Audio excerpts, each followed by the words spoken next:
اعوذ باللہ من الشیطان الرجیم بسم اللہ الرحمن الرحیم ان اللہ ملائکۃ یصلون علی النبی یا ایھا الذین آمنوا صلوا علیہ وسلموا تسلیما اللہم صل علی سیدنا مولانا محمد وعلی آل سیدنا مولانا محمد وبارک وسلم صلوا علیہ صلاۃ و سلام علیک یا سیدی یا رسول اللہ صلی اللہ تعالی علیہ وسلم۔ حاضرین، میں خواجہ شریف خدا نمائی سجادہ نشین خانقاہ عالیہ خدا نمائیہ سے آپ تمامی اسلامی بھائیوں کو نئے سال کی مبارکباد پیش کرتا ہوں۔ یہ 1442 ہجری کا یہ نیا سال جو یوم جمعہ سے شروع ہو رہا ہے، یقیناً یہ ہمارے لیے باعث رحمت اور برکت ہوگا، اور اللہ تبارک و تعالیٰ سے ہم یہ دعا کرتے ہیں کہ اللہ تعالیٰ اس نئے سال کو تمام دنیا کے لیے امن اور عافیت والا سال بنا دے، اور اس نئے سال کی برکت سے تمام بیماریاں بلائیں دور کر دے، اور اس نئے سال کی برکت سے تمام لوگوں کے روزی روزگار جو بند پڑے ہیں سب کو جاری و ساری کر دے۔ عزیزو دوستو، یہ ماہ محرم الحرام کے اندر بیعت کے اوپر بیانات ہوتے ہیں، تو آج ہم آپ کو بتائیں گے کہ بیعت کی کتنی قسمیں ہیں، اور بیعت کا اصل معنی کیا ہے، بیعت کے لفظی معنی کیا ہیں، بیعت کے لغوی معنی کیا ہیں، بیعت کے اصطلاحی معنی کیا ہیں، اور بیعت کے مرادی معنی کیا ہیں، اور بیعت جو ہے کس کس وقت میں لی گئی ہے۔ ہم آج اسی کے اوپر گفتگو کر رہے ہیں، جو تمہارے لیے یعنی علم کا ایک بہترین سرمایہ ہوگا۔ یہ علماء کے لیے بھی مفید ہوگا،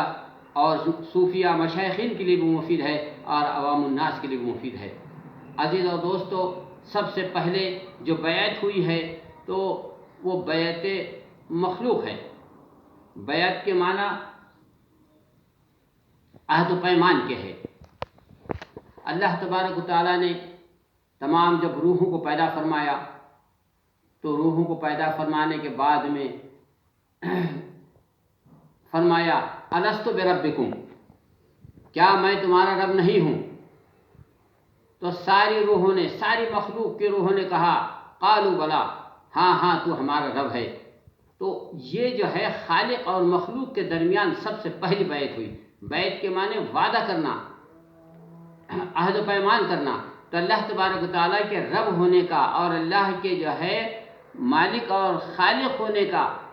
اور اس کے وحدانیت کا اللہ تبارک و تعالیٰ نے الست میں یعنی روز اول میں جو ہے اللہ تبارک و تعالیٰ نے تمام روحوں سے یہ جو ہے یہ زبان کے ذریعے سے بیعت لی۔ ایک بیعت زبان سے ہوتی ہے، ایک بیعت ہاتھ کے ذریعے سے بھی ہوتی ہے۔ تو یہ جو مخلوق کے ارواح تھے، صرف ابھی یہ جو بیعت ہوئی ہے تو یہ مخلوق سے بیعت فی الارواح یعنی روحوں کے ساتھ میں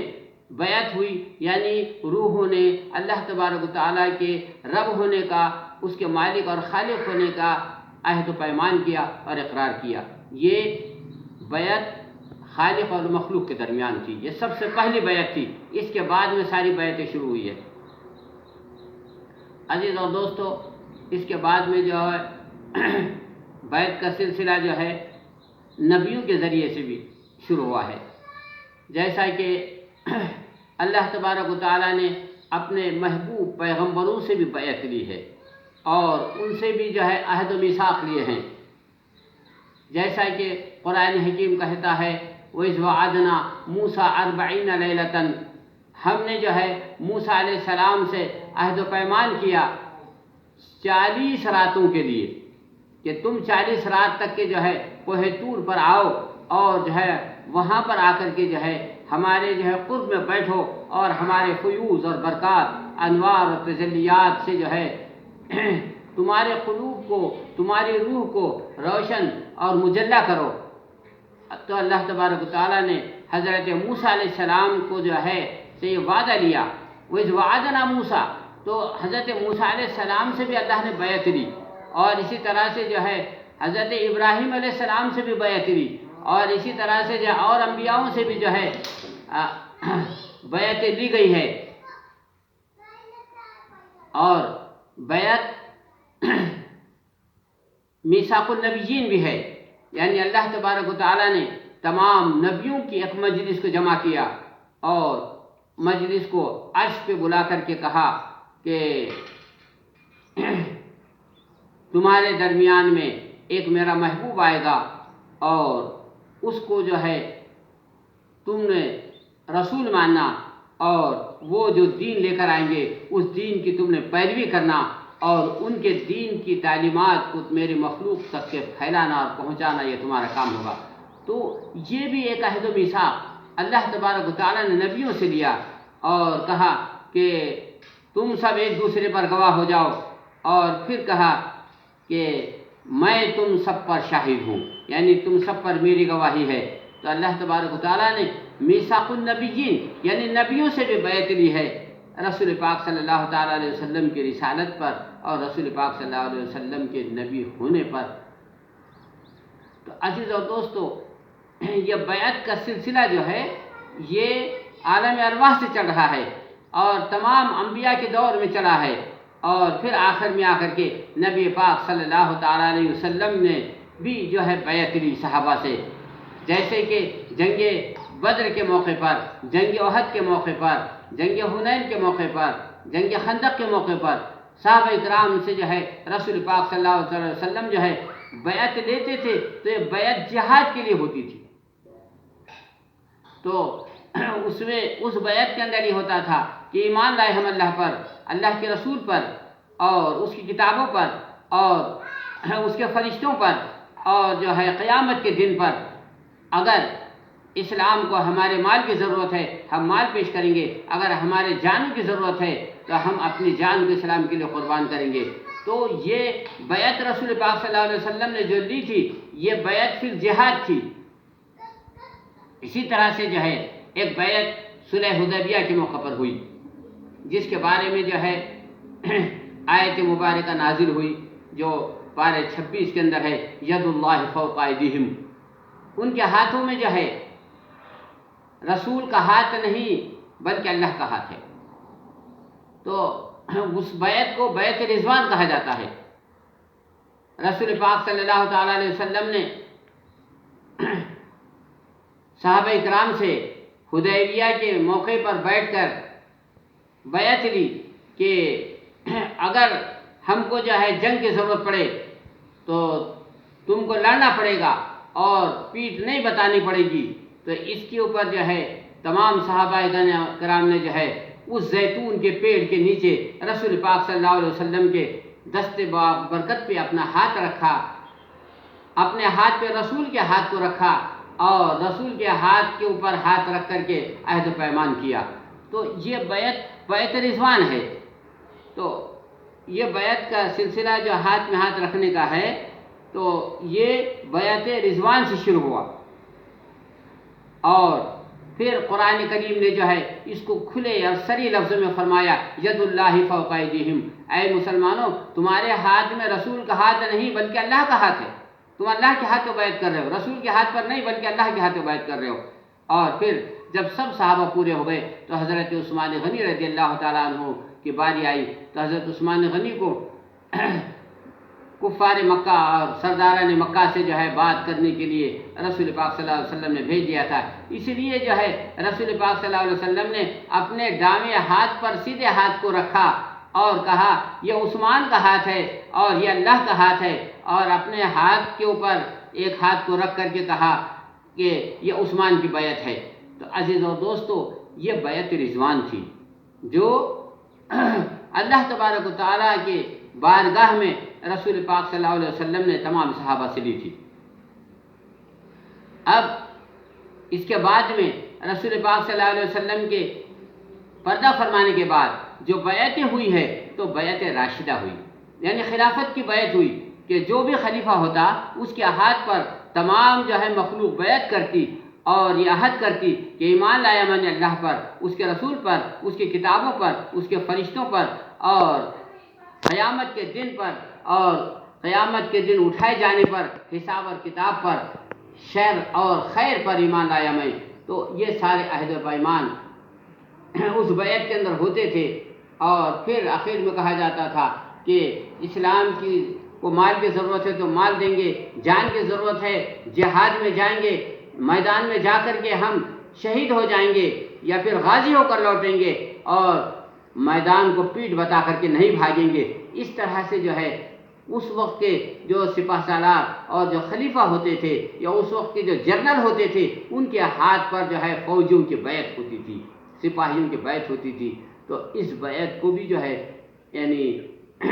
بیعت راشدہ بھی کہا جاتا ہے اور بیعت جہاد بھی کہا جاتا ہے۔ عزیز اور دوستو، اس کے بعد میں جو ہے یہ بیعت کا سلسلہ صدیق اکبر سے شروع ہوا اور خلافت راشدہ حضرت سیدنا امام حسن رضی اللہ تعالیٰ عنہ پر پوری ہو گئی۔ اب اس کے بعد جو خلافت کے دور رہے، اصل میں وہ خلافت راشدہ نہیں ہے، بلکہ جو ہے وہ ایک حکم شاہی کی بات تھی، وہاں سے بادشاہی چلی۔ اگرچہ جو ہے اس کو خلافت کا نام دیا گیا، لیکن وہ خلافت نہیں تھی، وہ اصل میں بادشاہت تھی۔ اور اس کی ابتدا جو ہے حضرت امیر معاویہ رضی اللہ تعالیٰ عنہ کے سے شروعات ہوئی اس بات کی۔ تو حضرت امیر معاویہ اس بادشاہ بنام خلافت جو ہے اس کے پہلے امیر رہے، اور پھر اس کے بعد میں جو ہے یہ سلسلہ جو ہے دور عثمانی تک کے چلتا رہا۔ عزیز اور دوستو، ہم آپ کو یہ بتانا چاہتے ہیں کہ امام حسن کے بعد میں جو ہے خلافت راشدہ ختم ہو گئی، جیسے کہ رسول پاک صلی اللہ علیہ وسلم نے ارشاد فرمایا تھا کہ میرے پردہ فرمانے کے بعد 60 برس تک کے جو ہے یعنی خلافت راشدہ کا دور رہے گا، اور وہ 60واں برس حضرت سیدنا امام حسن مجتبی رضی اللہ تعالیٰ عنہ کا تھا، اور آپ پر خلافت راشدہ پوری ہو گئی۔ اب یہاں سے امام حسین سے جو بیعت طلب کی جا رہی تھی، تو وہ بیعت خلافت راشدہ کی نہیں تھی، بلکہ وہ بیعت جو تھی اس بات کی تھی کہ تم ہمارے جو ہے خلیفہ ہونے کو تسلیم کرو، ہمارے بادشاہ ہونے کو تسلیم کرو، اور ہم جو تم کو حکم دیں گے تم اس کے اوپر عمل کرو۔ تو عزیز اور دوستو، خلافت راشدہ میں جو امیر حکم کرتا ہے تو شریعت مطہرہ کے اوپر جو ہے وہ حکم کرتا ہے، قرآن اور حدیث کے احکام کے اوپر جو ہے وہ احکام نافذ کرتا ہے قوم پر، اور اسی کے اوپر جو ہے بیعت لی جاتی ہے۔ لیکن خلافت راشدہ کے بعد میں جو بیعتیں ہوئی ہے وہ بیعتیں جو ہے قرآن اور حدیث کی روشنی میں نہیں تھی، بلکہ جو ہے رسول پاک صلی اللہ تعالیٰ علیہ وسلم کی شریعت کے مطابق نہیں تھی، بلکہ وہ اپنے نفس کے لیے اور اپنی بادشاہت کے لیے اور اپنی حکمرانی کے لیے جو ہے بیعتیں ہوتی گئی ہے، جب تک کہ بیعت کا جو مسئلہ رہا وہ خلافت راشدہ تک ہی رہا، اور پھر اس کے بعد میں بیعت جو ہے وہ بادشاہت میں تبدیل ہو گئی۔ عزیز اور دوستو، ماہ محرم الحرام کے اندر اب اسی بیعت کے اوپر گفتگو ہوگی۔ اب ہم اسی پر جو ہے اپنے جملوں کو سمیٹتے ہوئے یہ لے کر چلتے ہیں، اور آج بھی بیعت جاری ہے اور قیامت تک بھی بیعت جاری رہے گی۔ کیسے جاری رہے گی؟ اب یہ جو بیعت ہو رہی ہے تو بیعت طریقت ہے، اور بیعت طریقت لینے کا حق ان لوگوں کو ہے جن کو رسول پاک صلی اللہ علیہ وسلم نے صاحب ارشاد فرمایا تھا، اور رسول پاک صلی اللہ تعالیٰ علیہ وسلم نے اپنے عہد مبارک میں جو ہے 11 صحابہ کرام کو جو ہے خلافت راشدہ، خلافت طریقت کی جو ہے بیعت عطا فرمائی تھی، ارشاد کی کا حکم فرمایا تھا، اور انہیں جو ہے صاحب ارشاد بنایا تھا، اور وہاں سے جو ہے بیعت طریقت شروع ہوئی۔ صدیق اکبر، حضرت عمر فاروق، حضرت عثمان غنی، حضرت علی کرم اللہ وجہ، حضرت انس بن مالک، حضرت ابو درداء، اسی طرح سے جو ہے حضرت حارث بن مکی، اور اسی طرح سے جو ہے حضرت بلال عبدال، اور اسی طرح سے جو ہے حضرت حاجی رتن ہندی رضی اللہ تعالیٰ عنہم، اور حضرت خضر علیہ السلام۔ تو یہ سب کو رسول پاک صلی اللہ علیہ وسلم نے طریقت کی بیعت عطا فرمائی تھی، اور ان لوگوں نے جو ہے لوگوں سے بیعت لی، اور یہ قیامت تک کے یہ بیعت کا سلسلہ چلتا رہے گا، حضرت علی کے ذریعے سے، حضرت صدیق کے ذریعے سے، حضرت عمر فاروق کے ذریعے سے، حضرت عثمان غنی کے ذریعے سے، حضرت مالک بن انس کے ذریعے سے، حضرت ابو درداء کے ذریعے سے، اور حضرت عبدالعزیز حارث مکی کے ذریعے سے، حضرت حجرتن ہندی رضی اللہ تعالیٰ عنہ کے ذریعے سے، یہ جو ہے سلسلے جاری ہیں، اور یہ قیامت تک کے جو ہے ان کے شاخیں اور ان کے سلاسل جو ہے اللہ کے مخلوق کو جو ہے طریقت کی بیعت کرتے رہیں گے، گناہوں سے توبہ کراتے رہیں گے، اور نیکی کا حکم دیتے رہیں گے، اور نیکی کے راستے پر جو ہے انہیں چلانے کی کوشش کریں گے۔ ان کے اندر سے جو ہے جو اوصاف رذیلہ ہیں اس کو جو ہے اس طریقت کی بیعت کے ذریعے سے ان اوصاف رذیلہ کو جو ہے اوصاف حمیدہ میں بدلنے کی کوشش کریں گے۔ ان کو ذکر اور فکر، تسبیح اور تحلیل اور تہجد